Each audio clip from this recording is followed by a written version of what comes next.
السلام علیکم ورحمۃ اللہ وبرکاتہ۔ آئیے حضرات آج پیپر ڈالیں۔ سب سے پہلے ہم نے اس کا سائز لے کر کینچی کے ساتھ کاٹ لینا ہے، بالکل سیدھا کاٹنے کے بعد یہ ہم نے سائز کیا ہوا تھا پہلے ہی، اور اب بسم اللہ پڑھ کے اس کو تھوڑا سا فولڈ کرنا ہے۔ فولڈ کرنے کے بعد جو موٹر کے سلاٹ ہوں گے اس کے اندر اس طریقے کے ساتھ ہم نے ڈال دینا ہے، اور ڈالنے کے بعد پھر دونوں طرف سے دیکھنا ہے کچھ فرق نہ ہو، اور اسی طریقے کے ساتھ ایک ایک کر کے سبھی ہم نے پہلے پیپر کاٹے ہوئے تھے اب ڈالنے شروع کر دیے ہیں۔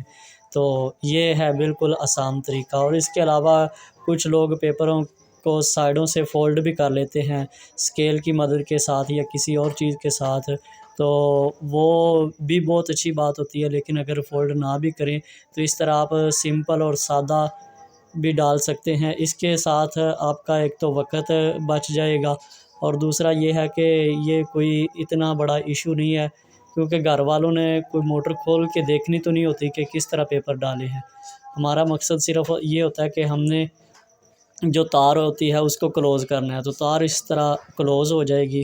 تو یہ بالکل آسان طریقہ ہے، اور دعاؤں میں یاد رکھنا۔ ابن ارشد الیکٹرک اینڈ گرافک، اس کو آپ لائک کریں، شیئر کریں اور اس کو جوائن کریں تاکہ آپ کو مزید اچھی ویڈیو مل سکے۔